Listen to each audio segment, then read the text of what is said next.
നമസ്കാരം. രാവിലെയിലേക്ക് എല്ലാ പ്രേക്ഷകർക്കും ഒരിക്കൽ കൂടി സ്വാഗതം. ഇന്ന് മന്നം ജയന്തിയാണ്. പെരുന്നയിൽ NSS ആസ്ഥാനത്ത് ഇതുമായി ബന്ധപ്പെട്ട വിശേഷാൽ പരിപാടികൾ സംഘടിപ്പിച്ചിട്ടുണ്ട്. മറ്റൊന്ന്, ശബരിമല സ്വർണ്ണക്കൊള്ളയുമായി ബന്ധപ്പെട്ട് കൂടുതൽ ചോദ്യം ചെയ്യൽ, അതായത് PS പ്രശാന്ത്, മുൻ ദേവസ്വം ബോർഡ് പ്രസിഡന്റ്, കടകംപള്ളി സുരേന്ദ്രനൊക്കെ ചോദ്യം മുനയിലാണ്. ഇവരുമായി ബന്ധപ്പെട്ട നീക്കങ്ങൾ SITയുടെ ഭാഗത്തുനിന്നുണ്ടാകും. ഇറാനിൽ ആഭ്യന്തര സംഘർഷം വലിയ രൂക്ഷമാണ്. വലിയ തോതിൽ ആളുകൾ അവിടെ കൊല്ലപ്പെടുന്ന പശ്ചാത്തലമൊക്കെ സംഭവിക്കുന്നുണ്ട്. ഇതിനടക്കം നിരവധി വാർത്തകൾ രാവിലെ പ്രേക്ഷകർക്കായി ഉണ്ട്. നമുക്കതിൻ്റെ വിശദാംശങ്ങളിലേക്ക് വരാം. അതിനു മുൻപ് തലക്കെട്ടുകൾ. ഇറാനിൽ സർക്കാർ വിരുദ്ധ പ്രക്ഷോഭം ശക്തം. വെടിവെപ്പിൽ 7 പേർ കൊല്ലപ്പെട്ടു. സുരക്ഷാ സേനയും പ്രക്ഷോഭകാരികളും തമ്മിൽ പലയിടത്തും ഏറ്റുമുട്ടൽ. സംയമനം പാലിക്കണമെന്ന് ഇറാൻ പ്രസിഡന്റ്.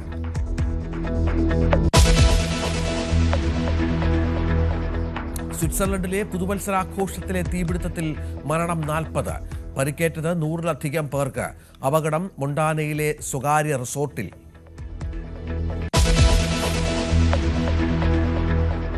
ശബരിമല സ്വർണ്ണക്കൊള്ളയിൽ SITയുടെ അന്വേഷണം നിർണായക ഘട്ടത്തിലേക്ക്. PS പ്രശാന്തിനെ വീണ്ടും വിളിക്കാൻ അന്വേഷണ സംഘം. അടൂർ പ്രകാശിന്റെ മൊഴിയും ഉടൻ രേഖപ്പെടുത്തിയേക്കും. ഇടക്കാല റിപ്പോർട്ട് അടുത്തയാഴ്ച ഹൈക്കോടതിയിൽ. പെരിന്തൽമണ്ണ ദൃശ്യാക്കൊലക്കേസ് പ്രതി വിനീഷിനായി ലുക്കൌട്ട് നോട്ടീസ്. പ്രതി കേരളം വിട്ടിട്ടില്ലെന്ന് പോലീസ്. വിനീഷ് രക്ഷപ്പെട്ടത് ശുചിമുറിയുടെ ചുമർ തുറന്ന്. ഉത്തരേന്ത്യയിൽ ശൈത്യതരംഗം അതിരൂക്ഷം. പഞ്ചാബിൽ സ്കൂളുകൾക്ക് അവധി. ഡൽഹിയിലെ കുറഞ്ഞ താപനില 4.5 ഡിഗ്രി സെൽഷ്യസ് ആകുമെന്ന് മുന്നറിയിപ്പ്. വായു മലിനീകരണവും രൂക്ഷം. ന്യൂസിലാൻഡിനെതിരായ ഏകദിന പരമ്പരയ്ക്കുള്ള ഇന്ത്യൻ ടീമിനെ ഇന്ന് പ്രഖ്യാപിക്കും. ക്യാപ്റ്റൻ ശുഭ്മാൻ ഗിൽ തിരിച്ചെത്തും. മുഹമ്മദ് ഷമിയും ഇഷാൻ കിഷനും പരിഗണനയിൽ. ആദ്യ മത്സരം ജനുവരി 11 വഡോദരയിൽ.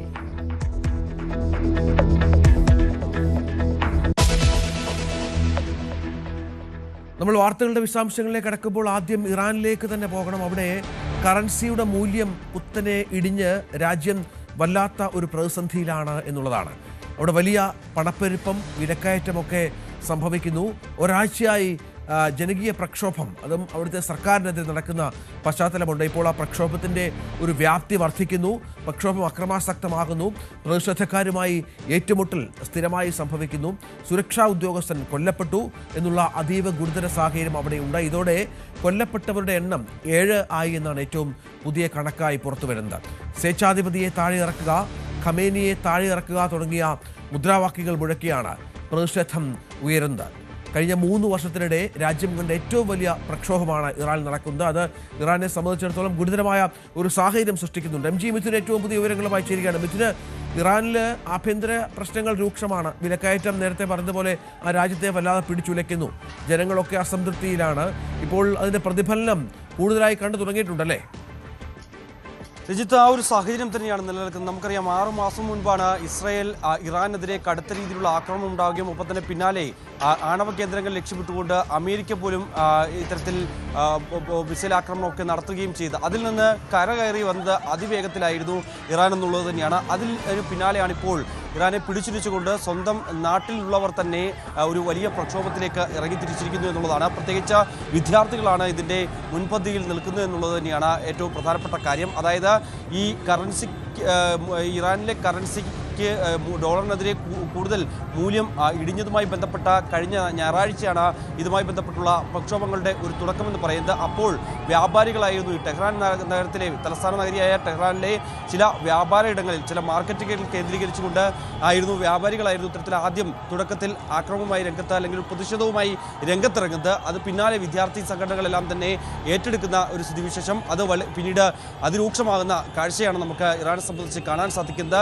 ആദ്യഘട്ടങ്ങളിലൊക്കെ ഈ ടെഹ്റാനിലെ നഗരമധ്യത്തിലായിരുന്നുവെങ്കിൽ ഇപ്പോൾ തലസ്ഥാനത്തിന് പുറമെ ഇസ്ഫഹാൻ, ഷിറാസ്, മഷാദ് തുടങ്ങിയ പ്രധാന നഗരങ്ങളിലും വൻ പ്രതിഷേധ പ്രകടനങ്ങൾ നടക്കുകയാണ്. വലിയ പ്രക്ഷോഭങ്ങൾ നടക്കുകയാണ്. പലയിടങ്ങളിലും അക്രമകാരികൾ വീടുകൾക്കും ഒപ്പം തന്നെ ഈ സർക്കാർ ഓഫീസുകൾക്കുമൊക്കെ തീയിടുന്ന ഒരു സ്ഥിതിവിശേഷം. ഇങ്ങനെ സേനയുമായും ഒപ്പം തന്നെ പ്രക്ഷോഭകരുമായിട്ടുള്ള ഏറ്റുമുട്ടലിൽ ഇതിനോടകം തന്നെ 7 പേർ കൊല്ലപ്പെട്ടിട്ടുണ്ട് എന്നുള്ളതാണ്. അതിലൊരു സുരക്ഷാ ഉദ്യോഗസ്ഥനും ഉൾപ്പെടുന്നു എന്നുള്ളതാണ്. കഴിഞ്ഞ ദിവസമാണ് ഈ ഒരു ആക്രമണത്തിൻ്റെ കൂടുതൽ വിവരങ്ങൾ പുറത്തു വന്നുകൊണ്ടേയിരിക്കുന്നത്.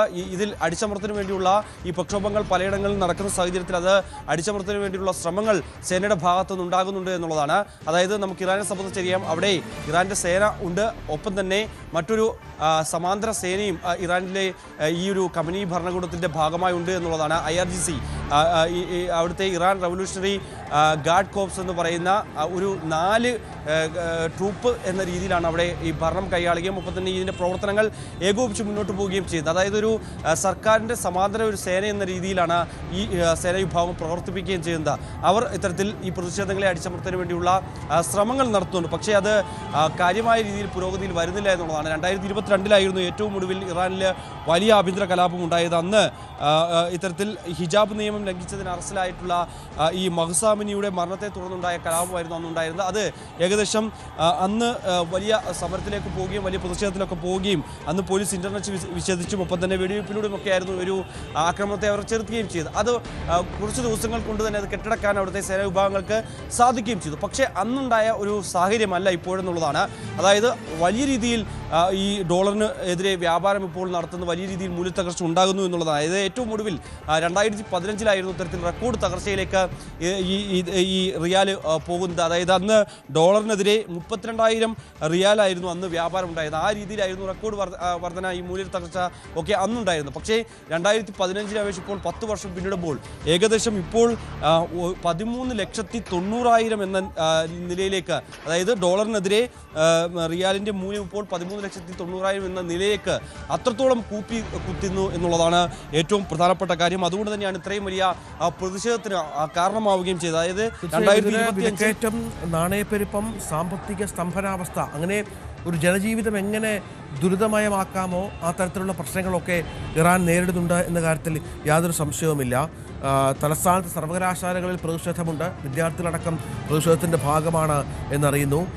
സർക്കാർ കെട്ടിടം ആക്രമിക്കുന്ന പശ്ചാത്തലം ഇറാനിൽ സംഭവിക്കുന്ന പശ്ചാത്തലമുണ്ട്. പണപ്പെരുപ്പം 48.6% എത്തുന്ന സാഹചര്യം, GDP വെറും 1.7% കുറയുന്ന പശ്ചാത്തലം, അങ്ങനെ എല്ലാ തരത്തിലും ഇറാനെ, ജനത്തിനെ വല്ലാത്ത തരത്തിൽ ബാധിക്കുന്ന പ്രശ്നങ്ങളായി മാറുകയാണ്. ഈ ഭരണകൂടം എന്തെങ്കിലും നടപടികൾ സ്വീകരിക്കുന്നുണ്ടോ ഈ വലിയ വിലയിടിവിനെതിരെയും ഒപ്പം ഈ വിലക്കയറ്റത്തിനെതിരെയും മറ്റും? അതോ തീർത്തും അപ്രസക്തമായ അല്ലെങ്കിൽ നിഷ്ക്രിയമായ ഒരു ഭരണകൂടമാണോ ഇപ്പോൾ ഇറാനെ നയിക്കുന്നത്?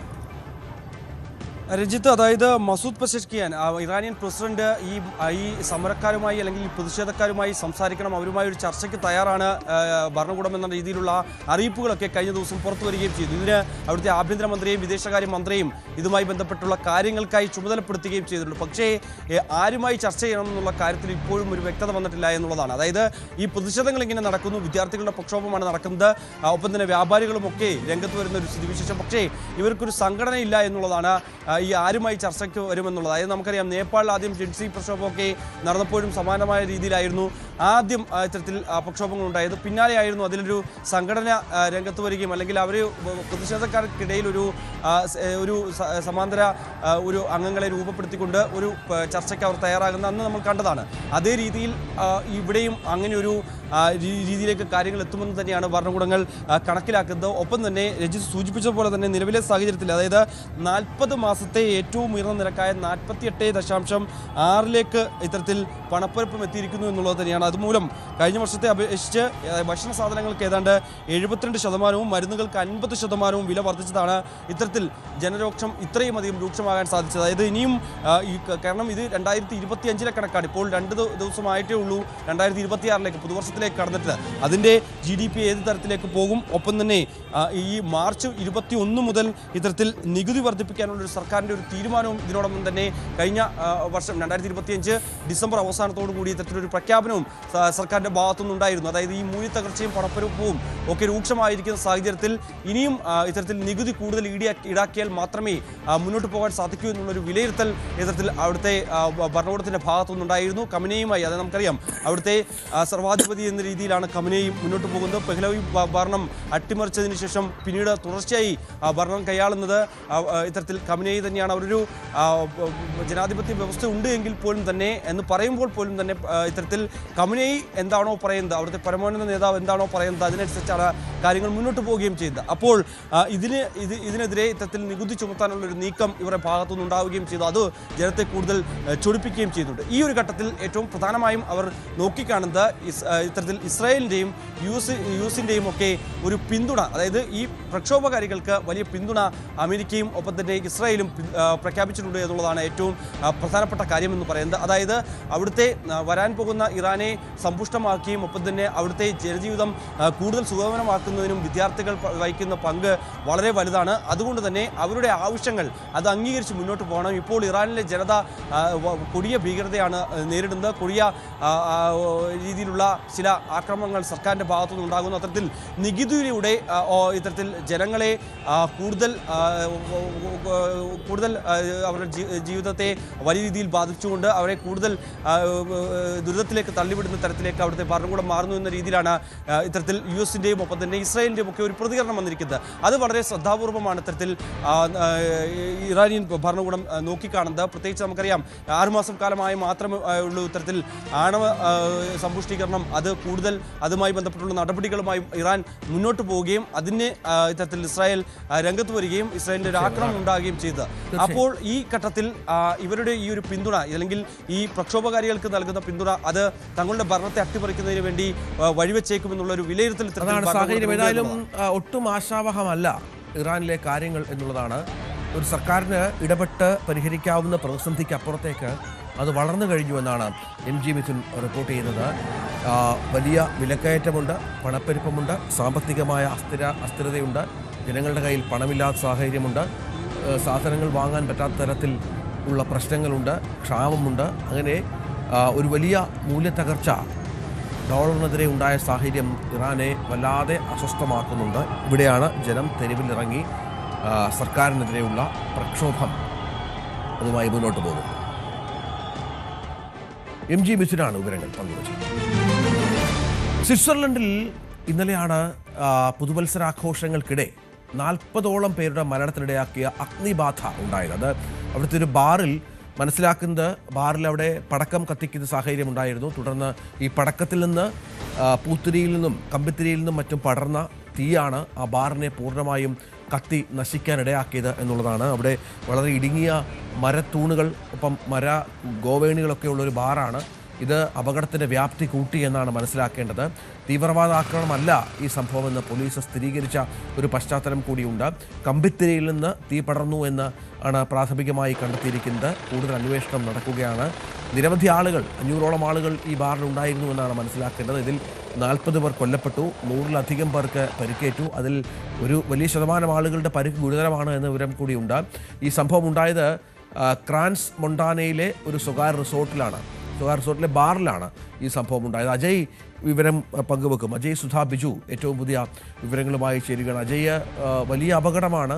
പുതുവത്സരാഘോഷങ്ങൾക്കിടയിൽ ഇത്തരം അപകടങ്ങളെന്ന് പറയുമ്പോൾ അത് ആ ഒരു പ്രദേശത്തിൻ്റെ വലിയ ഭീതി സൃഷ്ടിച്ച ഒരു പശ്ചാത്തലം കൂടിയുണ്ട്. യഥാർത്ഥ അപകട കാരണം ഈ പടക്കത്തിൽ നിന്ന് തീ പടർന്നതാണ് എന്നാണ് നമുക്ക് ലഭിക്കുന്ന വിവരം. മറ്റെന്തെങ്കിലും കാരണങ്ങൾ സംശയിക്കേണ്ടതുണ്ടോ? ഈ പരിക്കേറ്റ ആളുകളും നിരവധി ആളുകൾ ഗുരുതരാവസ്ഥയിലാണല്ലേ? അതെ രഞ്ജിത്ത്, ഇപ്പോഴും നിരവധി പേർ ചികിത്സയിൽ തന്നെയാണ്. 100-ലധികം പേർ ഇപ്പോൾ നിലവിൽ ഗുരുതര പരിക്കുകളോടെ ചികിത്സയിൽ തുടരുന്നു എന്നാണ് അറിയാൻ സാധിച്ചിട്ടുള്ളത്. കൂടുതലും ഇറ്റാലിയൻ അതുപോലെ തന്നെ ഫ്രഞ്ച് പൗരന്മാരായിരുന്നു ഇവിടെ ഉണ്ടായിരുന്നത്. അവധിക്കാലം ആഘോഷിക്കാൻ വേണ്ടിയും പിന്നെ ഈ ന്യൂ ഇയർ പാർട്ടിയിൽ പങ്കാളികളാകാൻ വേണ്ടിയിട്ടും ഇവിടെ സ്വിറ്റ്സർലൻഡിലേക്ക് എത്തിയവരായിരുന്നു ഇതിൽ കൂടുതൽ പേരും. ഈ പറയുന്ന ക്രാൻസ് മൊണ്ടാന എന്ന് പറയുന്ന നഗരം അത് പണ്ട് ഈ ഏതാണ്ട് കൊളോണിയൽ കാലം മുതൽ തന്നെ നിരവധി ആളുകൾ എത്തിവരുന്ന ഒരു വളരെ പ്രശസ്തമായിട്ടുള്ള ഒരു സ്ഥലമാണ്. എല്ലാ വർഷവും വളരെ വിപുലമായിട്ടുള്ള ന്യൂ ഇയർ ആഘോഷങ്ങൾ ഇവിടെ സംഘടിപ്പിക്കാറുണ്ട്. അതുകൊണ്ട് തന്നെയാണ് ഈ ഫ്രാൻസിൽ നിന്നും അതുപോലെ തന്നെ ഇറ്റലിയിൽ നിന്നുമെല്ലാം കൂടുതൽ ആളുകൾ ഇവിടേക്ക് എത്തിയിട്ടുണ്ടായിരുന്നത്. കൂടുതൽ ഈ പരിക്കേറ്റ് നിലവിൽ ചികിത്സയിലുള്ള ആളുകൾ എന്ന് പറയുന്നത് 16-നും 25 വയസ്സിനും ഇടയിൽ പ്രായമുള്ളവരാണ് കൂടുതൽ പേർ എന്ന് പറയുന്നത്. നിലവിൽ ദൃക്സാക്ഷികളുടെ മൊഴി അനുസരിച്ച് കേന്ദ്രീകരിച്ചും അതുപോലെ തന്നെ പ്രാഥമിക അന്വേഷണത്തിൽ നിന്ന് പോലീസിന് മനസ്സിലാക്കാൻ സാധിക്കുന്നത് ഈ ന്യൂ ഇയർ പാർട്ടിക്കിടെ അവിടെ ഒരു ബർത്ത്ഡേ ഫംഗ്ഷൻ കൂടി സംഘടിപ്പിച്ചിരുന്നു. അപ്പോൾ ഈ ബർത്ത്ഡേ ഫംഗ്ഷനിടയിൽ ഒരു വെയിട്രസ് ഷാമ്പെയിൻ ബോട്ടിലിൽ ഒരു കമ്പിത്തിരി കത്തിച്ച് കെട്ടിവെച്ചിരുന്നു. അപ്പോൾ ഇതിൽ നിന്ന് തീ പടർന്നാണ് വലിയൊരു തീപിടുത്തമായി വലിയൊരു സ്ഫോടനം ഉൾപ്പെടെ ഇവിടെ സംഭവിച്ചതെന്നാണ് നിലവിൽ മനസ്സിലാക്കാൻ സാധിക്കുന്നത്. തീവ്രവാദ ആക്രമണമാണോ എന്ന രീതിയിലുള്ള സംശയങ്ങളും അഭ്യൂഹങ്ങളും എല്ലാം ആദ്യഘട്ടത്തിലുണ്ടായിരുന്നു. എന്നാൽ പോലീസ് നിലവിൽ അത്തരം കാര്യങ്ങളെല്ലാം തള്ളിക്കളയുകയാണ്. എന്തായാലും ഇപ്പോഴും പ്രദേശത്ത് പരിശോധന നടന്നുകൊണ്ടിരിക്കുകയാണ്. ഈ സ്ഥലം പൂർണ്ണമായിട്ടും സീൽ ചെയ്താണ് പരിശോധന നടക്കുന്നത്. അതുപോലെ തന്നെ ക്രാൻസ് മൊണ്ടാന എന്ന് പറയുന്ന ഈ സ്ഥലം അത് നോ ഫ്ലൈ സോണായി പ്രഖ്യാപിച്ചിട്ടുണ്ട്. ഈ റിസോർട്ട് കേന്ദ്രീകരിച്ചും അന്വേഷണം നടക്കുന്നുണ്ട്. കൂടുതൽ ഈ പരിക്കേറ്റ് കിടക്കുന്ന കൂടുതൽ ആളുകളെ ഉൾപ്പെടെ ഇനി അവർക്ക് സുഖം പ്രാപിച്ചു വരുന്ന മുറയ്ക്ക് ചോദ്യം ചെയ്യേണ്ടതുണ്ട്. എന്നാൽ മാത്രമേ ഈ സംഭവത്തിൽ കൂടുതൽ വിവരങ്ങൾ ലഭിക്കാൻ സാധിക്കുകയുള്ളൂ. 40 പേരുടെ മരണമാണ് നിലവിൽ സ്ഥിരീകരിച്ചിട്ടുള്ളത്. പലരുടെയും മൃതദേഹം തിരിച്ചറിയാൻ പോലും കഴിയാത്ത സാഹചര്യത്തിലാണ്. പോലീസ് മൃതദേഹങ്ങൾ തിരിച്ചറിയാനും അത് ബന്ധുക്കൾക്ക് കൈമാറാനും എല്ലാമുള്ള ഒരുക്കത്തിലാണ്. ഇത് സ്വിറ്റ്സർലൻഡ് കണ്ടതിൽ വെച്ച് ഏറ്റവും മോശപ്പെട്ട ഒരു സംഭവമാണ്, ഏറ്റവും വലിയൊരു ദുരന്തമാണ് എന്നാണ് അവിടുത്തെ പ്രസിഡന്റ് ഉൾപ്പെടെ വ്യക്തമാക്കിയിട്ടുള്ളത്. 5 ദിവസത്തെ ദുഃഖാചരണം ഈ സംഭവത്തിന് പിന്നാലെ പ്രഖ്യാപിച്ചിട്ടുണ്ട്. സ്ഥിതിഗതികൾ നിരീക്ഷിച്ചു വരുന്നതായി ഈ ഫ്രഞ്ച് ഇറ്റാലിയൻ ഭരണാധികാരികളും അറിയിച്ചിട്ടുണ്ട്. ഇത്തരത്തിലാണ് സാഹചര്യം. വലിയ അഗ്നിബാധയാണ് സ്വിറ്റ്സർലൻഡിൽ ഉണ്ടായത്. 40ഓളം മരണം ഇതിനകം റിപ്പോർട്ട് ചെയ്ത പശ്ചാത്തലം കൂടിയുണ്ട്. കൂടുതൽ ആളുകൾ ഗുരുതരാവസ്ഥയിൽ ചികിത്സയിലുമാണ്. അക്ഷരാർത്ഥത്തിൽ സ്വിറ്റ്സർലൻഡിനെ ഞെട്ടിപ്പിച്ച പുതുവത്സരാഘോഷങ്ങളുടെ ശോഭ കെടുത്തിയ ഒരു അപകടമായി അത് മാറുകയും ചെയ്തു. നമുക്കിനി ബംഗ്ലാദേശിലേക്ക് പോകണം. ബംഗ്ലാദേശിൽ വീണ്ടും ന്യൂനപക്ഷ ആക്രമണം ഉണ്ടായിട്ടുണ്ട് എന്ന ഗൗരവതരമായ ഒരു സാഹചര്യം അവിടെ സൃഷ്ടിക്കപ്പെട്ടിരിക്കുന്നു. ഇത്തവണ ശരിയത്പൂർ ജില്ലയിൽ പുതുവത്സരാഘോഷത്തിനിടയിലാണ് ഹിന്ദു വിശ്വാസിയെ അക്രമികൾ തീ കൊളുത്തി കൊല്ലാൻ ശ്രമിച്ചത്. ആക്രമണത്തിൽ ഗുരുതരമായി പൊള്ളലേറ്റ ഖൊക്കോൺ ചന്ദ്രദാസ് ജീവനായി മല്ലടിക്കുകയാണ്. ഖൊക്കോണിനെ വലിയ മൂർച്ചയുള്ള ആയുധങ്ങൾ വെച്ച് ജനക്കൂട്ടം ആദ്യം ആക്രമിച്ചു. അതിനുശേഷം തീ കൊളുത്തി എന്നാണ് നമുക്ക് മനസ്സിലാകുന്നത്. തീ കൊളുത്തിയതിന് ശേഷം ഖൊക്കോൺ ഒരു സമീപത്തുള്ള ഒരു കുളത്തിലേക്ക് ചാടിയാണ് തീ അണച്ചത് എന്നുള്ള വിവരങ്ങൾ പുറത്തു വരുന്നുണ്ട്. കേർഭംഗ ബസാറിനടുത്തുള്ള ദാമുദ്യ പ്രദേശത്തായിരുന്നു സംഭവം. അജയ്, ഇതിപ്പോൾ 3ാമത്തെ ആക്രമണമാണ് അല്ലേ അവിടെ ഹിന്ദു സമുദായ അംഗത്തിനെതിരെ? ലോകരാജ്യങ്ങളൊട്ടാകെ പ്രതിഷേധമുയർത്തിയിട്ടും ഇന്ത്യ തങ്ങൾ ഈ വിഷയത്തിൽ വലിയ ആശങ്ക പ്രകടിപ്പിച്ചിട്ടുമൊന്നും ഇതിന് ശമനമില്ല. ഇപ്പോഴും അവിടെ അസ്ഥിരതാവസ്ഥ തുടരുകയാണോ? തീർച്ചയായിട്ടും രഞ്ജിത്ത്, അവിടെ ഇപ്പോഴും പല സ്ഥലങ്ങളിലും ഈ ആക്രമണം നടന്നുകൊണ്ടിരിക്കുകയാണ്. ഒന്നുകിൽ ഹിന്ദുക്കൾക്ക് നേരെ കൂട്ടമായിട്ട് ഒരു ജനക്കൂട്ടം, അക്രമാസക്തരായിട്ടുള്ള ജനക്കൂട്ടം പാഞ്ഞെടുത്ത് അങ്ങനെയുള്ള ആക്രമണങ്ങൾ നടത്തുന്നു. അല്ലെങ്കിൽ ഈ ചില സ്വകാര്യ വൈരാഗ്യങ്ങളുടെ പേരിൽ അതൊരു മോബ് അറ്റാക്കായി മാറ്റുന്നു. അത്തരം സംഭവങ്ങളാണ് പ്രധാനമായിട്ടും ബംഗ്ലാദേശിൽ നടന്നുകൊണ്ടിരിക്കുന്നത്.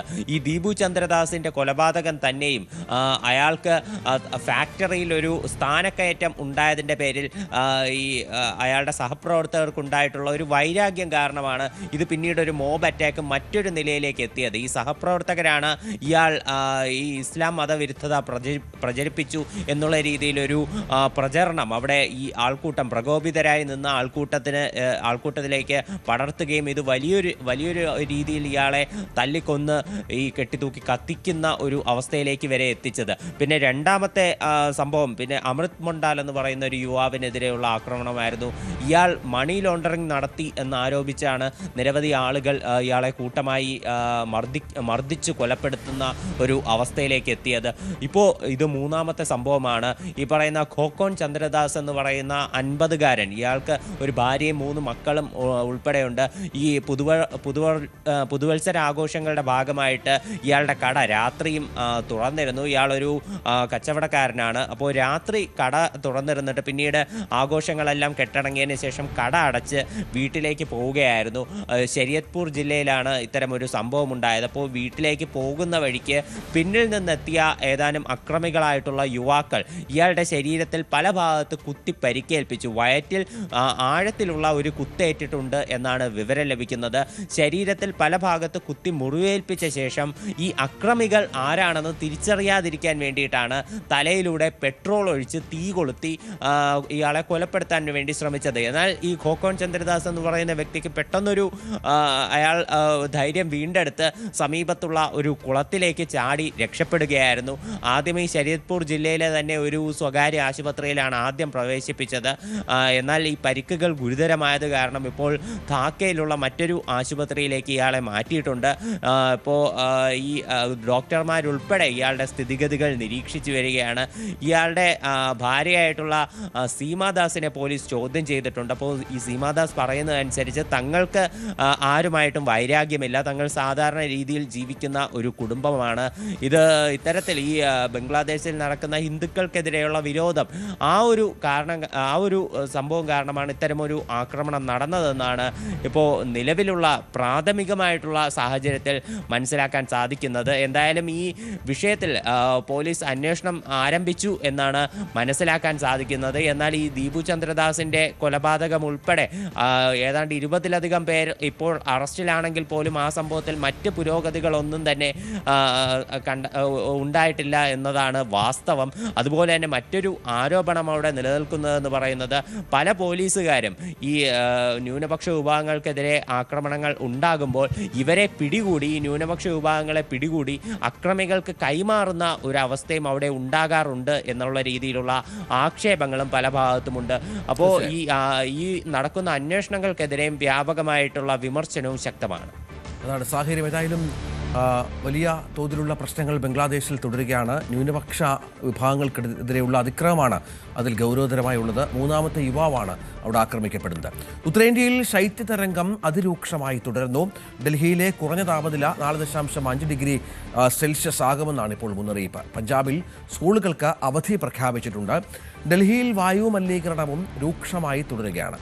ജനുവരി 5 വരെ ഡൽഹി, രാജസ്ഥാൻ, പഞ്ചാബ് എന്നിവിടങ്ങളിൽ ശൈത്യതരംഗം ശക്തമാകുമെന്നാണ് കേന്ദ്ര കാലാവസ്ഥാ വകുപ്പിന്റെ മുന്നറിയിപ്പ്. ശബരിമല സ്വർണ്ണക്കൊള്ളയിൽ SITയുടെ അന്വേഷണം നിർണായക ഘട്ടത്തിലേക്ക്. മുൻ ദേവസ്വം ബോർഡ് പ്രസിഡന്റ് PS പ്രശാന്തിന് ചോദ്യം ചെയ്യലിന് ഹാജരാകാൻ ഉടൻ നോട്ടീസ് നൽകിയേക്കും. UDF കൺവീനർ അടൂർ പ്രകാശിന്റെ മൊഴിയും വൈകാതെ രേഖപ്പെടുത്തുമെന്നാണ് സൂചന. ഉണ്ണികൃഷ്ണൻ പോറ്റിയെ സോണിയാഗാന്ധിയുടെ അടുത്ത് എത്തിക്കാൻ ഇടയായ സാഹചര്യമായിരിക്കും SIT മുഖ്യമായും അടൂർ പ്രകാശിനോട് ചോദിച്ചറിയുക. കേസിൽ SITയുടെ ഇടക്കാല റിപ്പോർട്ട് അടുത്തയാഴ്ച ഹൈക്കോടതിയിൽ സമർപ്പിക്കുന്നുണ്ട്. 149ാമത് മന്നം ജയന്തി ഇന്ന്. പെരുന്നയിൽ വിപുലമായ ആഘോഷം സംഘടിപ്പിച്ചിട്ടുണ്ട്. മന്നം സമാധിയിൽ രാവിലെ മുതൽ പുഷ്പാർച്ചന നടക്കും. 11 മണിക്ക് നടക്കുന്ന പൊതുസമ്മേളനം ദേശീയ ന്യൂനപക്ഷ കമ്മീഷൻ അംഗം ഡോക്ടർ സിറിയക് തോമസ് ഉദ്ഘാടനം ചെയ്യും. കവി രാജീവ് ആലുങ്കൽ അനുസ്മരണ പ്രഭാഷണം നടത്തും. റിമാൻഡിൽ കഴിയവേ കുതിരവട്ടം മാനസികാരോഗ്യ കേന്ദ്രത്തിൽ നിന്ന് രക്ഷപ്പെട്ട പെരിന്തൽമണ്ണ ദൃശ്യാക്കൊലക്കേസ് പ്രതി വിനീഷിനായി തിരച്ചിൽ തുടരുകയാണ്. 4 ദിവസം മുൻപാണ് ഇയാൾ രക്ഷപ്പെട്ടത്. വിനീഷ് കേരളം കടന്നിട്ടില്ല എന്നാണ് പോലീസ് കരുതുന്നത്. ഇയാൾക്കായി ലുക്കൌട്ട് നോട്ടീസ് പുറത്തിറക്കിയിട്ടുണ്ട്. റെയിൽവേ സ്റ്റേഷനുകളിലും ബസ് സ്റ്റാൻഡുകളിലും ഊർജിതമായ പരിശോധന നടക്കുകയാണ്. കുതിരവട്ടം മാനസികാരോഗ്യ കേന്ദ്രത്തിലെ ശുചിമുറിയുടെ ചുമർ തുറന്നാണ് ഇയാൾ രക്ഷപ്പെട്ടത്. ഫരീദാബാദിലെ കൂട്ടബലാത്സംഗം BJPക്കെതിരെ രാഷ്ട്രീയ ആയുധമാക്കുകയാണ് കോൺഗ്രസ്. സ്ത്രീ സുരക്ഷയെ ചൊല്ലിയുള്ള BJP സർക്കാരിന്റെ അവകാശവാദങ്ങൾ പൊള്ളയാണെന്ന് ഹരിയാന കോൺഗ്രസ് പ്രസിഡന്റ് റാവു നരേന്ദ്ര സിംഗ് ആരോപിച്ചു. ഇരയ്ക്ക് അടിയന്തര സുരക്ഷയും നഷ്ടപരിഹാരവും ആവശ്യപ്പെട്ടിട്ടുണ്ട്. 3 കുട്ടികളുടെ അമ്മയായ 25-കാരിയെ ഓടുന്ന കാറിൽ ബലാത്സംഗം ചെയ്ത ശേഷം ജനസാന്ദ്രത കുറഞ്ഞ ഗുഡ്ഗാവ് ഫരീദാബാദ് റോഡിലെ വിജനമായ ഒരു സ്ഥലത്ത് അമിത വേഗതയിലെത്തിയ വാഹനത്തിൽ നിന്ന് പുറത്തേക്ക് തള്ളിയിടുകയായിരുന്നു എന്നാണ് പോലീസിന്റെ കണ്ടെത്തൽ. ന്യൂസിലൻഡിനെതിരായ ഏകദിന പരമ്പരയ്ക്കുള്ള ഇന്ത്യൻ ടീമിനെ ഇന്ന് പ്രഖ്യാപിക്കും. ജനുവരി 11 മുതലാണ് 3 മത്സരങ്ങളടങ്ങിയ ഏകദിന പരമ്പര ആരംഭിക്കുക. ക്യാപ്റ്റൻ ശുഭ്മാൻ ഗിൽ തിരിച്ചെത്തും. ആഭ്യന്തര ക്രിക്കറ്റിൽ മിന്നും ഫോം തുടരുന്ന മുഹമ്മദ് ഷമി, ഇഷാൻ കിഷൻ, സർഫാസ് ഖാൻ, ദേവദത്ത് പടിക്കൽ എന്നിവരെയും പരിഗണിച്ചേക്കും. ഏകദിന പരമ്പരയ്ക്ക് പിന്നാലെ 5 മത്സരങ്ങളടങ്ങിയ T20 പരമ്പരയുമുണ്ട്. മേഘാലയ ഹൈക്കോടതി ചീഫ് ജസ്റ്റിസ് സൗമിൻ സെൻ കേരള ഹൈക്കോടതി ചീഫ് ജസ്റ്റിസ് ആകും. സുപ്രീം കോടതി കൊളീജിയം നൽകിയ ശുപാർശ അംഗീകരിച്ച് കേന്ദ്ര സർക്കാർ ഉത്തരവിറക്കി. ഡിസംബർ 18-നാണ് ജസ്റ്റിസ് സൗമിൻ സെന്നിനെ കേരള ഹൈക്കോടതി ചീഫ് ജസ്റ്റിസ് ആക്കാനായി സുപ്രീം കോടതി കൊളീജിയം ശുപാർശ നൽകിയത്. കേരള ഹൈക്കോടതിയുടെ നിലവിലെ ചീഫ് ജസ്റ്റിസ് നിതിൻ ജംദാർ ജനുവരി 9-ന് വിരമിക്കും. അന്ന് പുതിയ ചീഫ് ജസ്റ്റിസായി സൗമിൻ സെൻ ചുമതലയേൽക്കും. 2027 ജൂലൈ 27 വരെയാണ് കാലാവധി. കേന്ദ്ര സംസ്ഥാന ഗവൺമെന്റുകൾ പരസ്പരം പഴിചാരാതെ ഒന്നിച്ചിരുന്ന് വന്യമൃഗശല്യത്തിന് പരിഹാരം കാണണമെന്ന് കോതമംഗലം രൂപത ബിഷപ്പ് മാർ ജോർജ് മടത്തിക്കണ്ടത്തിൽ ആവശ്യപ്പെട്ടു. കോതമംഗലം ബിഷപ്പ് ഹൗസിൽ നടന്ന സംസ്ഥാന സർക്കാരിന്റെ പൗരപ്രതികരണ പരിപാടിയിൽ പങ്കെടുത്ത് സംസാരിക്കുകയായിരുന്നു അദ്ദേഹം. ബിഷപ്പ് മാർ ജോർജ് മടത്തിക്കണ്ടത്തിൽ നിന്ന് അഭിപ്രായ ശേഖരണം നടത്തിയെക്കൊണ്ട് ആന്റണി ജോൺ MLA പദ്ധതിയുടെ എറണാകുളം ജില്ലാതല ഉദ്ഘാടനം നിർവഹിച്ചു. ആമ്പല്ലൂരിലെ medical rehabilitation centre father Samson കുറിച്ച് എനിക്ക് തോന്നുന്നു ഇത് ജനുവരി 1 തൊട്ട് 2031, അതായത് നമുക്കുള്ള ആവശ്യങ്ങൾ അല്ലെങ്കിൽ പോരായ്മകൾ ഇനി എന്ത് വേണം, സർക്കാരിൻ്റെ ക്ഷേമ ഗവൺമെൻറ് തലത്തിലാണ് ഇതിൻ്റെ എല്ലാ പരിപാടികളും മുന്നോട്ട് നീങ്ങിക്കൊണ്ടിരിക്കുന്നത്. നമുക്ക് സ്റ്റേറ്റ് തലത്തിൽ നിന്നൊരു സമിതിയുണ്ട്, ചീഫ് സെക്രട്ടറി, വേറെ 6 പേരുണ്ട്, അംഗങ്ങളായിട്ട് വില്ലേജ് കമ്മീഷൻ കോർഡിനേറ്ററുണ്ട്, ഹരിതകർമ്മ നടത്തുന്നത്. ബഹുമാനപ്പെട്ട മുഖ്യമന്ത്രിയുടെ കത്തും ഒരു ബ്രോഷറുമാണ് അവരെ കൊടുത്തിട്ട് എല്ലാവരും കൊടുക്കുന്നുമുണ്ട്. മാഡത്തെ ഈ യോഗത്തിലേക്ക് സ്വാഗതം ചെയ്യുന്നു.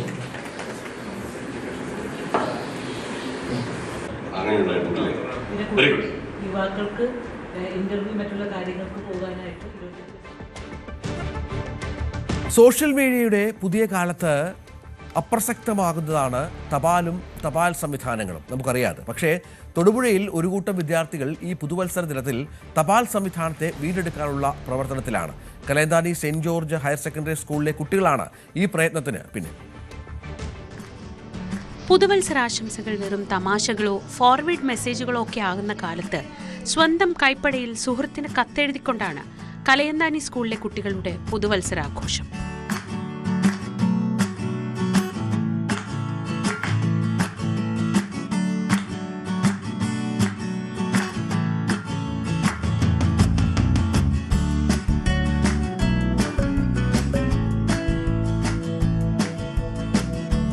സ്റ്റാമ്പും കവറും പേപ്പറും വാങ്ങാൻ പണമില്ലാത്തവർക്ക് ആശ്വാസമായിരുന്നു പഴയ ആ ഇൻലൻഡുകൾ. ഇൻലൻഡുകളിൽ കൂടി സൗഹൃദവും സന്തോഷങ്ങളും സന്താപവും ഒക്കെ പങ്കുവെച്ച ആ കാലം വീണ്ടെടുക്കുകയാണ് ഈ കുട്ടികൾ. തപാൽ സംവിധാനത്തെ കുട്ടികൾക്ക് പരിചയപ്പെടുത്താൻ ലക്ഷ്യമിട്ടുകൊണ്ടാണ് സ്കൂൾ ഈ പദ്ധതി നടപ്പാക്കുന്നത്. പുതുവർഷ പുലരിയിലും പോയ കാലത്തെ മുറുകെ പിടിച്ച് മുന്നോട്ടു പോവുകയാണ് ഈ സ്കൂളും ഇവിടുത്തെ കൊച്ചുമിടുക്കരും. ന്യൂസ് 18 ഇടുക്കി. ഇടവേള.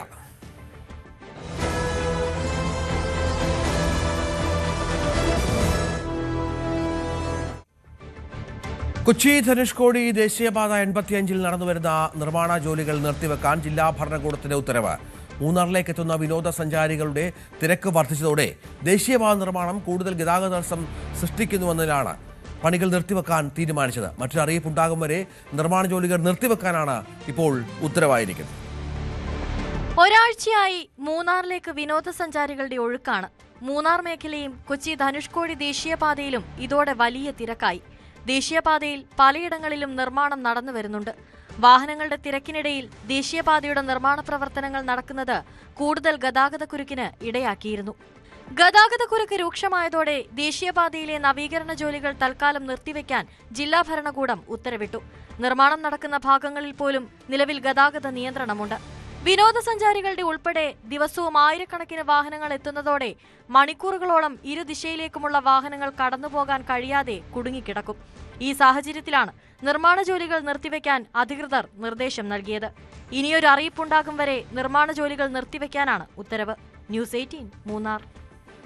കാസർഗോഡ് പീലിക്കോട് കണ്ണങ്കൈ പാടശേഖരത്തിലെ 1 ഏക്കർ തരിശുപാടത്തിൽ നെൽകൃഷി ചെയ്ത് നിനവ് പുരുഷ സ്വയം സഹായ സംഘം. ഇത് 3-ാം വർഷമാണ് സംഘം തരിശുവയലുകൾ കണ്ടെത്തി കൃഷിയോഗ്യമാക്കുന്നത്. പഞ്ചായത്തിലെ പരമാവധി തരിശുവയലുകൾ കണ്ടെത്തി കൃഷിയോഗ്യമാക്കുക എന്ന ഉദ്ദേശത്തോടെ 5 വർഷം മുമ്പാണ് സംഘം രൂപീകരിച്ചത്. തുടർന്ന് തുടർച്ചയായ 3 വർഷം മികച്ച രീതിയിൽ നെൽകൃഷി ചെയ്തു. പിലിക്കോട് പഞ്ചായത്തിന്റെ നെല്ലറകളിലൊന്നായ കണ്ണങ്കൈ പാടശേഖരത്തിലെ ഒരേക്കർ വയലിലാണ് ഇത്തവണ നിലവിന്റെ പ്രവർത്തകർ നെൽകൃഷി ചെയ്തത്. വിളവിൽ നിന്നുള്ള ഒരു പങ്ക് കാരുണ്യ പ്രവർത്തനങ്ങൾക്കാണ് ഉപയോഗിക്കുക.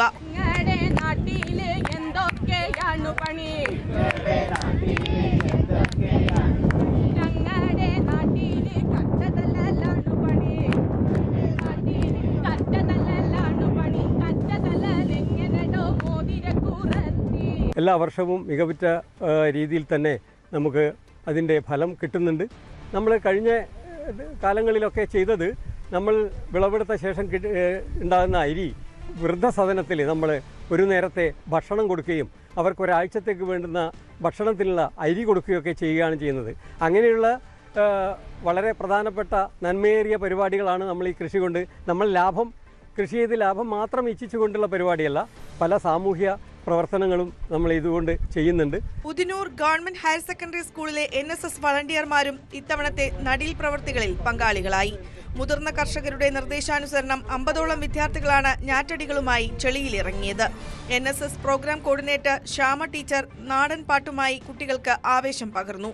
ഗ്രാമപഞ്ചായത്ത് അംഗം വി ലീന നടീൽ ഉദ്ഘാടനം ചെയ്തു. രവി പീലിക്കോട് അധ്യക്ഷനായി. സംഘം സെക്രട്ടറി സുനിൽകുമാർ PV, കൃഷി ഓഫീസർ ശില്പ എന്നിവർ നേതൃത്വം നൽകി. ന്യൂസ് 18 പിലിക്കോട്. ശബരിമല സന്നിധാനത്ത് തിരക്ക് നിയന്ത്രണ വിധേയമാണ്. ഇന്നലെ 87,774 തീർത്ഥാടകരാണ് ദർശനം നടത്തിയത്. മണിക്കൂറിൽ 4000 തീർത്ഥാടകർ ഇപ്പോൾ സന്നിധാനത്തേക്ക് എത്തുന്നുവെന്നാണ് പോലീസിന്റെ കണക്ക്. സന്നിധാനത്ത് മൂടിക്കെട്ടിയ അന്തരീക്ഷവും ഇടയ്ക്കിടെ ചാറ്റൽ മഴയും പെയ്യുന്നുണ്ട്. ശബരിമല സന്നിധാനത്തിൽ കഴിഞ്ഞ ദിവസത്തെ അപേക്ഷിച്ച് തിരക്ക് നിയന്ത്രണ വിധേയമാണ്. ഇന്നലെ 83,000-ലധികം തീർത്ഥാടകരാണ് രാത്രി 12 മണി വരേക്കും 18-ാം പടി കയറിയത്. ഇന്ന് രാവിലെയും നിയന്ത്രണ വിധേയമായ തിരക്കാണ് അനുഭവപ്പെടുന്നത്. ഇതുവരേക്കും 20,000-ന് മുകളിൽ തീർത്ഥാടകർ സന്നിധാനത്ത് എത്തിയിട്ടുണ്ട് എന്നാണ് അറിയാനാകുന്നത്. മിനിറ്റിൽ 80-ലധികം തീർത്ഥാടകരെ 18-ാം പടി കയറ്റുന്നുണ്ട്. അതായത് മണിക്കൂറിൽ 5,000-ലധികം തീർത്ഥാടകർ 18-ാം പടി കയറുന്നു എന്നുള്ളതാണ് കണക്ക്. തിരക്ക് നിയന്ത്രണ വിധേയമായ സാഹചര്യമാണ്. പക്ഷേ ശരംകുത്തി മുതൽ അല്പം നിയന്ത്രണങ്ങളിലൂടെ മാത്രമേ സന്നിധാനത്തേക്ക് തീർത്ഥാടകർക്ക് എത്താൻ കഴിയുള്ളൂ. സന്നിധാനത്തെ തിരക്ക് നിയന്ത്രണ വിധേയമാക്കുവാൻ ഇവിടെ കുറച്ച് സമയം ചിലപ്പോൾ അവർക്ക് കാത്തു നിൽക്കേണ്ടതായിട്ട് വരും. അത് സ്വാഭാവികമായിട്ടും എല്ലാ തീർത്ഥാടകരും ചെയ്യുന്ന ഒന്നുമാണ്. പക്ഷേ പമ്പ മുതൽ സന്നിധാനം വരെ മറ്റെവിടെയും വലിയ പ്രശ്നങ്ങളില്ലാതെ തന്നെ എത്തിച്ചേരാൻ കഴിയുന്ന ഒരു സാഹചര്യമാണ് നിലവിലുള്ളത്. അതോടൊപ്പം തന്നെ ചാറ്റൽ മഴ പെയ്യുന്ന ഒരു കാലാവസ്ഥയാണ് നിലവിലുള്ളത്. ഇന്നലെ രാത്രി മഴ പെയ്തിരുന്നു. ഇന്ന് രാവിലെയും പല സമയങ്ങളിലായിട്ട് മഴ പെയ്യുന്നുണ്ട്. കനത്ത മഴയല്ല, തീർത്ഥാടകർക്ക് ബുദ്ധിമുട്ടുണ്ടാകുന്ന ഒരു സാഹചര്യമല്ല. പക്ഷേ കഴിഞ്ഞ ദിവസത്തെ അപേക്ഷിച്ച് ഈ ഒരു കാലാവസ്ഥയിൽ മാറ്റമുണ്ട്. ഇന്ന് മഴ ശക്തിപ്പെടുകയാണെങ്കിൽ ഒരുപക്ഷെ തീർത്ഥാടകർക്ക് അത് ബുദ്ധിമുട്ടുണ്ടാകുന്ന സാഹചര്യമായിരിക്കും തീർക്കുക. പക്ഷേ നിലവിൽ മൂടിക്കെട്ടിയ അന്തരീക്ഷമാണ്, ചാറ്റൽ മഴ പെയ്യുന്ന ഒരു സാഹചര്യമാണ് നിലവിലുള്ളത്. തിരക്ക് നിയന്ത്രണ വിധേയമാണ്. പക്ഷേ പമ്പ മുതൽ സന്നിധാനം വരെ എത്തിച്ചേരുവാൻ 4 മുതൽ 5 മണിക്കൂർ വരെ സമയം എടുക്കുന്ന അവസ്ഥയാണ് നിലവിലുള്ളത്. സന്നിധാനത്ത് നിന്നും CV അനുമോദ്, ന്യൂസ് 18. പ്രതിസന്ധികളോടും കുപ്രചരണങ്ങളോടും പടപൊരുതിയാണ് മുന്നോട്ട് പോകുന്നതെന്ന് ശബരിമലയിലെ മെസ് കരാറെടുത്ത വനിതാ സംരംഭക കൊല്ലം സ്വദേശിനി സുധാ പഴയ മഠത്തിനാണ് ഇക്കാര്യം പറയാനുള്ളത്. അയ്യപ്പന്റെ അനുഗ്രഹവും ദേവസ്വം ബോർഡിന്റെ പിന്തുണയും ഉള്ളതുകൊണ്ട് മാത്രമാണ് മുന്നോട്ട് പോകാൻ കഴിയുന്നത്. ആദ്യമായി കരാറെടുത്ത വനിതാ സംരംഭക എന്ന നിലയിൽ നേരിടേണ്ടി വരുന്നത് നുണപ്രചാരണങ്ങളെയാണ്. കരാർ ഉപേക്ഷിച്ച് പോകണമെന്ന രീതിയിൽ പലരും ബുദ്ധിമുട്ടുണ്ടാക്കുന്നുണ്ട്. പ്രതിസന്ധികളോട് പടവട്ടിയാണ് പിടിച്ചു നിൽക്കുന്നതെന്നും സുധ ന്യൂസ് 18 പറഞ്ഞു. ശബരിമല സന്നിധാനത്തെയും പമ്പയിലെയും നിലയ്ക്കലെയും ഭക്ഷണ വിതരണം അത് ദേവസ്വം ബോർഡിനെ സംബന്ധിച്ച് വലിയ ഒരു വെല്ലുവിളിയാണ്, വലിയൊരു ടാസ്കുമാണ്. അത് ഇത്തവണ ഏറ്റെടുത്തിരിക്കുന്നത് ഒരു വനിതയാണ്, സുധ പഴയ മഠത്തിൽ. ഒട്ടേറെ വെല്ലുവിളികൾ അതിജീവിച്ചുകൊണ്ടാണ് അവർ ഈ ഒരു ലക്ഷ്യത്തിലേക്ക് വന്നത്. അതിനെ തുടർന്ന് ഒരുപാട് പ്രതിസന്ധികൾ അവർ നേരിടേണ്ടി വരുന്നുണ്ട്. പക്ഷെ അതൊക്കെ മറികടന്ന് ദിവസവും 5000-ലധികം ആളുകൾക്ക് വ്യത്യസ്തങ്ങളായ രുചികരമായ ഭക്ഷണം 4 നേരം നൽകുന്ന വലിയ ഒരു ലക്ഷ്യമാണ് അവർ നിറവേറ്റുന്നത്. സുധ ചേച്ചി നമ്മോടൊപ്പം ചേരുന്നുണ്ട്. ചേച്ചി, ശബരിമലയിലൊരു വനിത ഈ ഒരു ഭക്ഷണത്തിന് ചുമതല ഏറ്റെടുക്കുക എന്നുള്ളത് ആദ്യം അറിഞ്ഞപ്പോൾ തന്നെ എല്ലാവർക്കും ഒരു കൗതുകമായിരുന്നു. ഒരു വനിതയെ കൊണ്ട് ഇതൊക്കെ സാധിക്കുമല്ലേ എന്ന്. എങ്ങനെയായിരുന്നു ആ ഒരു അനുഭവം? ആദ്യം നമുക്കൊരു ബുദ്ധിമുട്ടായിരുന്നു. നമ്മൾ നേരത്തെ പറഞ്ഞ പോലെ 7 ദിവസം നമുക്കത് ഭയങ്കരമായ മാനസിക സംഘർഷം നമുക്ക് പലതരത്തിലും. പക്ഷേ ദേവസ്വം ബോർഡിൻ്റെ എല്ലാ ഭാഗത്തു നിന്നും, ബോർഡിൻ്റെ ഭാഗത്തു നിന്നായാലും ഈ ജീവനക്കാരുടെ ഭാഗത്തു നിന്നായാലും എല്ലാം നമുക്ക് അനുകൂലമായിട്ട് അവർ നിന്നു. കാരണം കളഞ്ഞിട്ട് പോകരുതേ എന്നുള്ള എക്സിക്യൂട്ടീവ് ഓഫീസർ ഉൾപ്പെടുന്ന അവിടെ നിന്ന് നമുക്ക് വേണ്ടുന്ന ആൾക്കാരെയൊക്കെ തന്ന് സഹായിച്ചു, നമുക്ക് പറഞ്ഞു തന്നു. കാരണം നമുക്ക് അറിയത്തില്ലല്ലോ, ഇതിൻ്റെ ക്വാണ്ടിറ്റി അറിയത്തില്ല. അതിൽ വന്ന ഒരു ബുദ്ധിമുട്ടാണ്. പിന്നെ പുള്ളി അയ്യപ്പൻ വിചാരിക്കണമല്ലോ നമ്മളിവിടെ വരുന്നതും പോകുന്നതും. പുള്ളി വിചാരിച്ചാണ് ഞാൻ തന്നെ നടത്തട്ടെ ഈ വർഷം എന്നുള്ള ആ ഒരു നിഗമനത്തിലായിരിക്കും. ഭഗവാന്റെ ഒരു അനുഗ്രഹം, അത്രയേ ഉള്ളൂ. ഒരുപാട് പേര് അവരുടെ കുത്തക പോലെ വെച്ചിരുന്ന സംവിധാനമാണ്. അപ്പോൾ അതിലേക്ക് ഒരു വനിത വന്ന് അത് ഏറ്റെടുത്തപ്പോൾ എന്തൊക്കെ പ്രതിസന്ധികളാണ് നേരിടേണ്ടി വന്നത്? ഇവരുടെ ആൾക്കാർ തന്നെ ഉണ്ട് ഇതിനകത്ത്. ഇത് കാരണം വർഷങ്ങളായിട്ട് ഇതിൻ്റെ ഇത് നടത്തി പോരുന്ന ആൾക്കാരുണ്ട് ഇതിൻ്റെ പിന്നിൽ. അപ്പോൾ അവർക്ക് ഇത് കിട്ടാതെ വന്നപ്പോൾ ഉള്ളൊരു വിഷമവും, പിന്നെന്ന് പറഞ്ഞാൽ നമ്മളിത് നിർത്തിയിട്ട് പോകുവാണെങ്കിൽ അവർ ഏറ്റെടുക്കാമെന്ന് വരെ പരസ്യമായിട്ട് അവർ പറഞ്ഞു കഴിഞ്ഞു. ഇത് നിർത്തുന്ന പറ്റത്തില്ല, ഒരു സ്ത്രീ ഇത് നടത്തത്തില്ല, ഇത് എല്ലാവരും ആശുപത്രിയിലാണ്, എല്ലാവർക്കും അസുഖമായിട്ട് കിടക്കുകയാണ്, ഞങ്ങൾക്ക് വയറ്റിളക്കമാണ്, ഛർദിലാണ്, അങ്ങനെയൊക്കെ പറഞ്ഞ് നമ്മളെ ഒരുപാടങ്ങ് നമ്മളും വിചാരിച്ചു ഇത് പറ്റത്തില്ലായിരിക്കും, നമുക്കങ്ങ് നിർത്താം, കരാറങ്ങ് ക്യാൻസൽ ചെയ്യാമെന്ന് വിചാരിച്ചു. പക്ഷെ ഭഗവാൻ അതിന് നമ്മളെ അനുവദിച്ചില്ല എന്ന് വേണം പറയാൻ. എല്ലാം ഭഗവാന്റെ ഒരു അനുഗ്രഹം, അത്രയേ ഉള്ളൂ.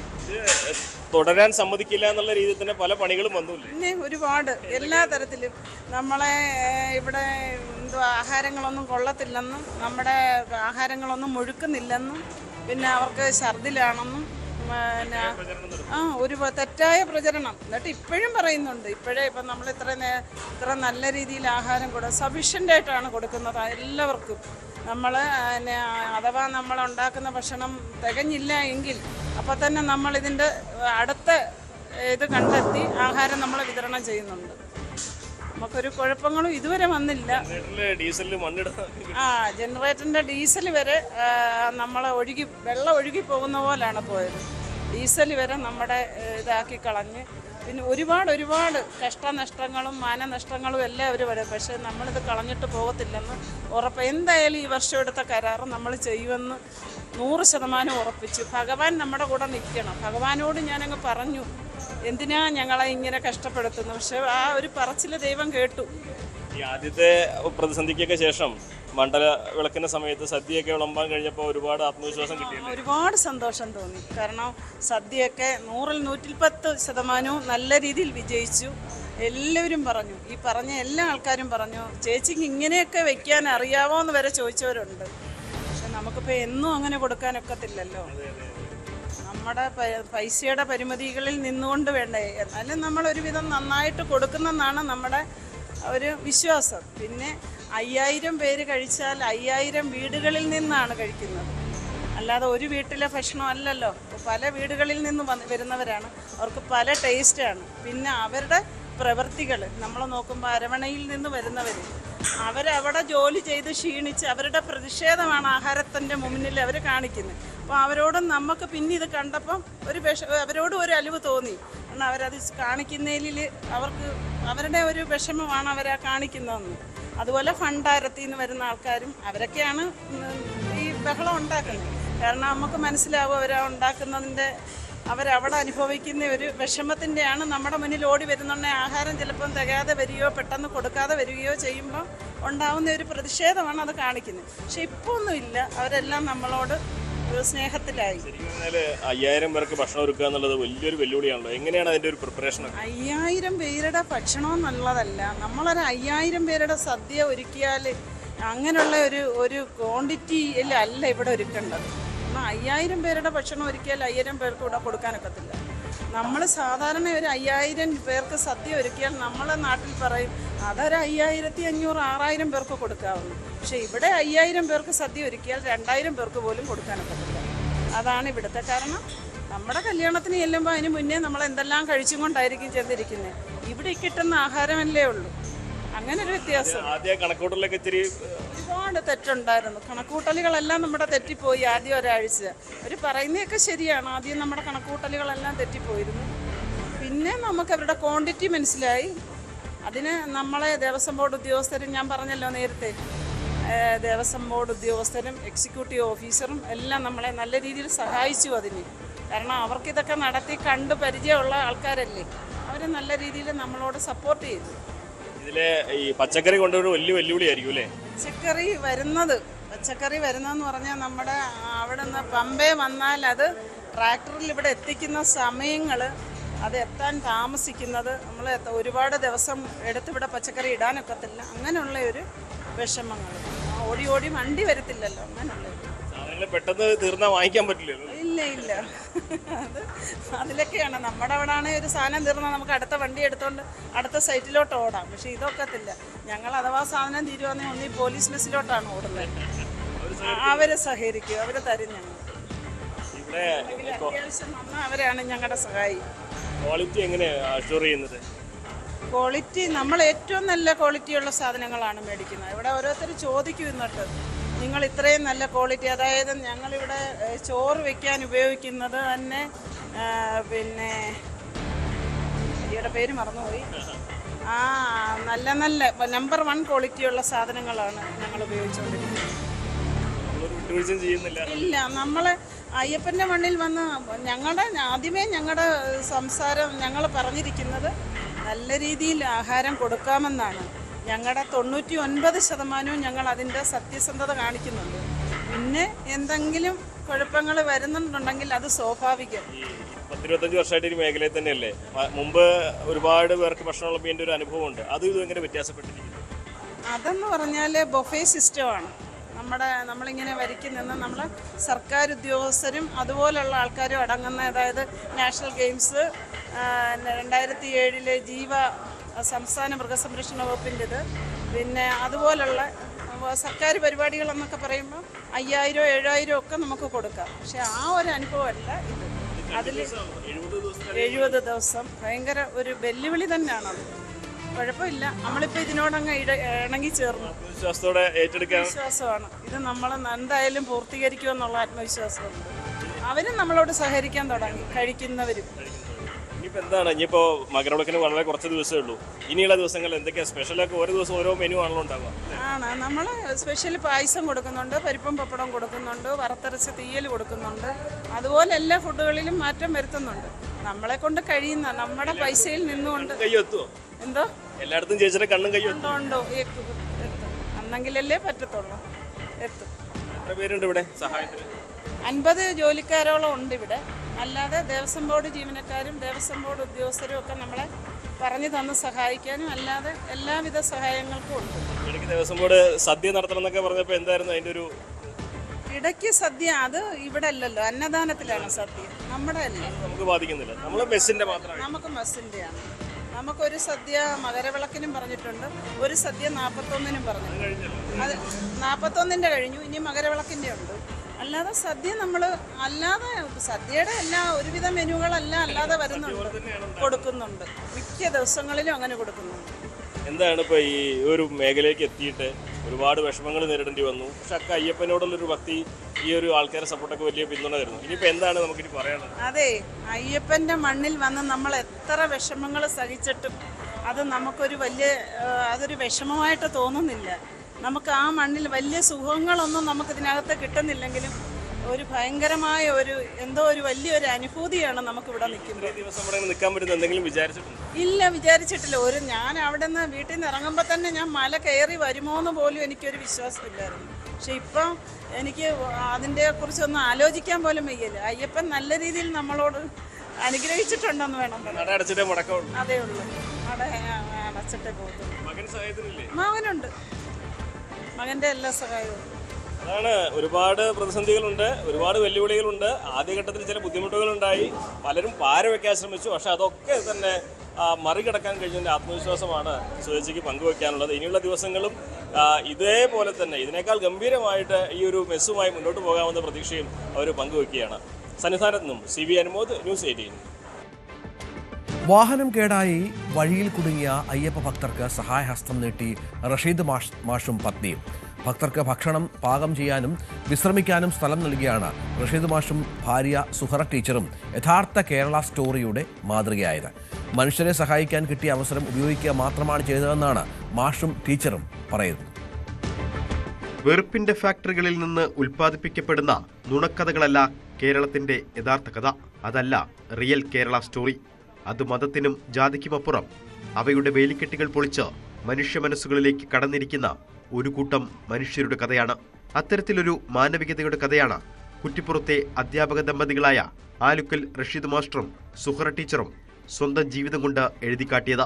വാഹനം കേടായി വഴിയിൽ കുടുങ്ങിയ ഇതര സംസ്ഥാനത്തു നിന്നുള്ള അയ്യപ്പ ഭക്തർക്ക് ഭക്ഷണമുണ്ടാക്കാനും വിശ്രമിക്കാനും സൗകര്യമൊരുക്കി നൽകിയാണ് ഈ അധ്യാപക ദമ്പതികൾ സ്നേഹത്തിന്റെ വിരുന്നൂട്ടിയത്. ചൊവ്വാഴ്ച രാവിലെയാണ് അഹമ്മദാബാദിൽ നിന്ന് ശബരിമലയിലേക്ക് പോകുകയായിരുന്ന 40 അംഗ അയ്യപ്പ ഭക്തർ സഞ്ചരിച്ച വാഹനം കുറ്റിപ്പുറത്ത് വെച്ച് കേടായി വഴിയിൽ കുടുങ്ങിയത്. ഇതോടെ അയ്യപ്പ ഭക്തർക്ക് വിശ്രമിക്കാനും ഭക്ഷണം പാചകം ചെയ്യാനും എല്ലാ സഹായവും സൗകര്യവും നൽകി അധ്യാപക ദമ്പതികൾ മാതൃകയാവുകയായിരുന്നു. ചുറ്റും നടക്കുന്ന ജാതിയുടെയും മതത്തിന്റെയും പേരിലുള്ള കലഹത്തോട് യോജിപ്പില്ലെന്നും മനുഷ്യരെ മനുഷ്യനായി മാത്രം കണ്ടാൽ തീരാവുന്ന പ്രശ്നമേ ഉള്ളൂ എന്നും റഷീദ് മാസ്റ്റർ പറയുന്നു. രാവിലെ മുതൽ അയ്യപ്പ ഭക്തർക്ക് വേണ്ട സഹായം നൽകി മതസൗഹാർദ്ദത്തിന്റെ വിരുന്നൂട്ടിയതിന്റെ സന്തോഷത്തിലാണ് ഇവർ. ന്യൂസ് 18 തിരൂർ.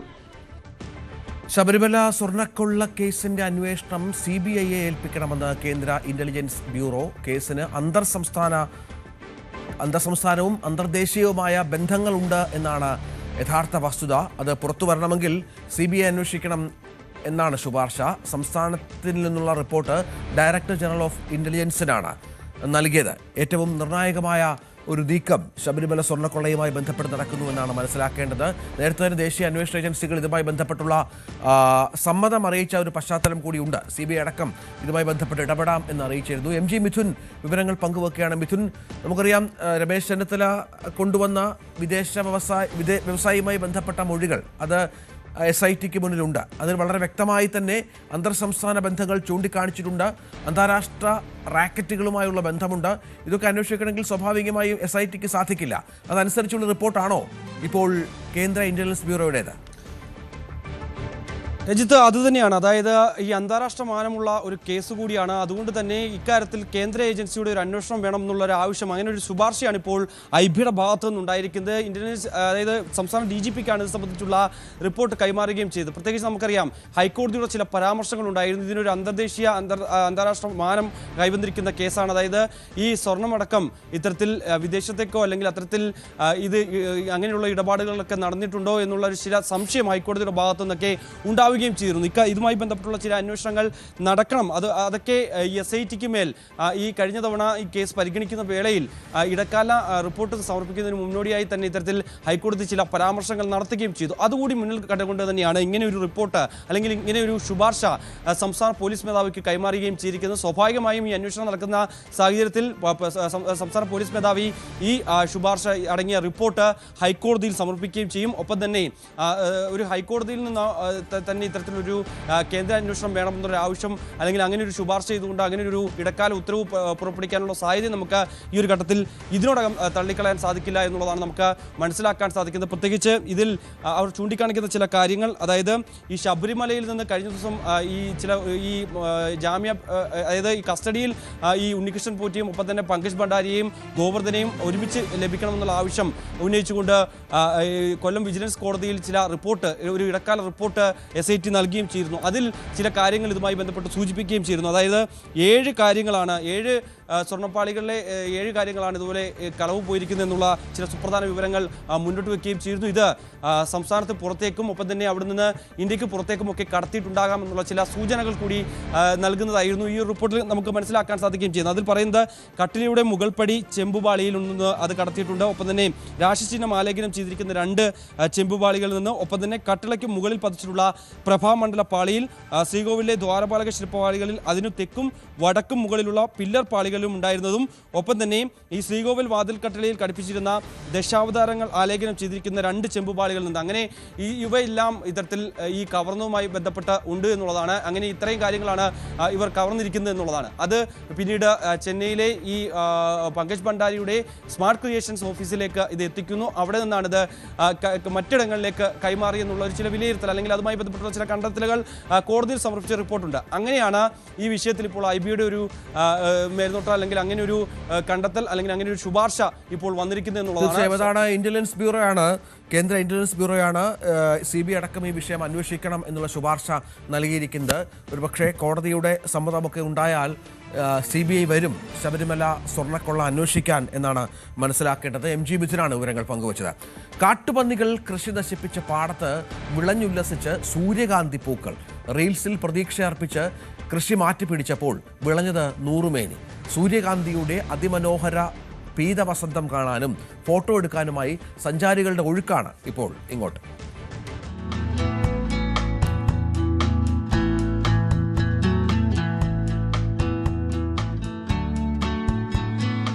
സ്ഥിരമായി ചെയ്തിരുന്ന കപ്പ വാഴ കൃഷികൾ കാട്ടുപന്നികൾ നശിപ്പിച്ചതോടെ നഷ്ടത്തിന്റെ പടുകുഴിയിൽ വീണു.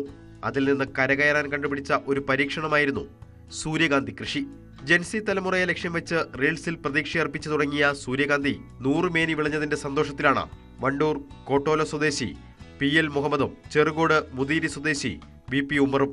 1.5 മാസത്തെ പരിചരണം കൊണ്ടാണ് സൂര്യകാന്തി പൂക്കൾ വിടർന്നത്.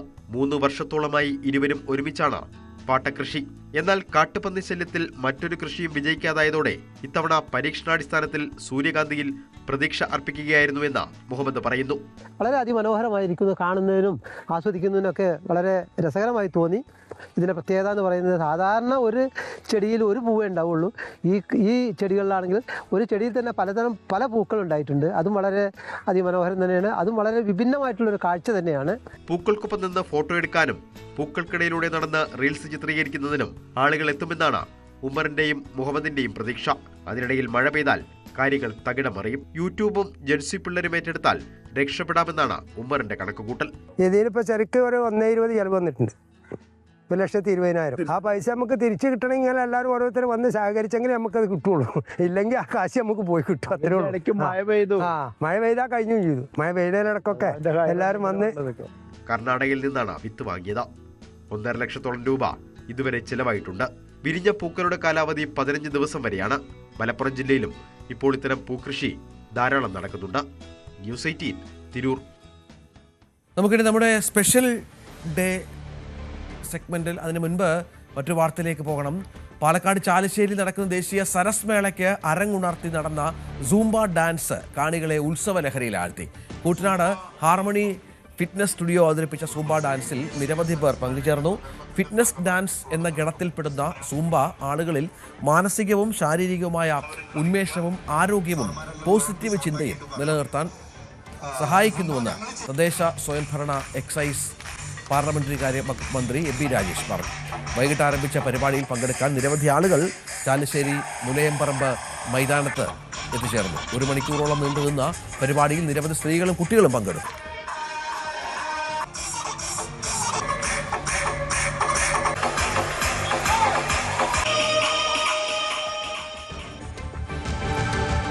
നമുക്കിനി നമ്മുടെ സ്പെഷ്യൽ ഡേ സെഗ്മെന്റിലേക്ക് പോകണം. കൊല്ലം പത്തനാപുരം സ്വദേശി ബ്രഹ്മാനന്ദന്റെ 65ാം പിറന്നാളാണിന്ന്. ന്യൂസ് 18 കുടുംബാംഗം യൂട്യൂബിലെ ഞങ്ങളുടെ യൂട്യൂബ് ടീം അംഗം കൂടിയായ രശ്മിയുടെ അച്ഛനാണ്. എല്ലാ ആശംസകളും നേരുകയാണ് കുടുംബാംഗങ്ങളും ബന്ധുക്കളും ഒപ്പം ന്യൂസ് 18നും.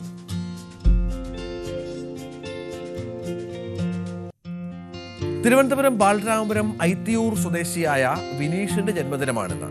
ആശംസകൾ അറിയിച്ചുകൊണ്ട് team Pallimukku arts and sports club ഭാരവാഹികൾ.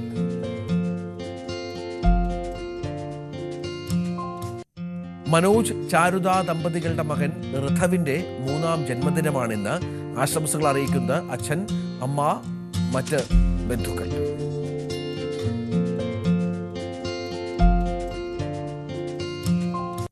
തിരുവനന്തപുരം ബാലരാമപുരം ഐത്തിയൂർ സ്വദേശിയായ ഷിജിയുടെ ജന്മദിനമാണിന്ന്. ആശംസകൾ അറിയിക്കുന്നത് ഭർത്താവ് ഷിബു, മക്കൾ അക്കു, ചിക്കു എന്നിവരും ബന്ധുക്കളായ നക്ഷത്ര, ഹൃതിക് എന്നിവരും ഒപ്പം കുടുംബശ്രീയിലെ പ്രിയപ്പെട്ടവരും.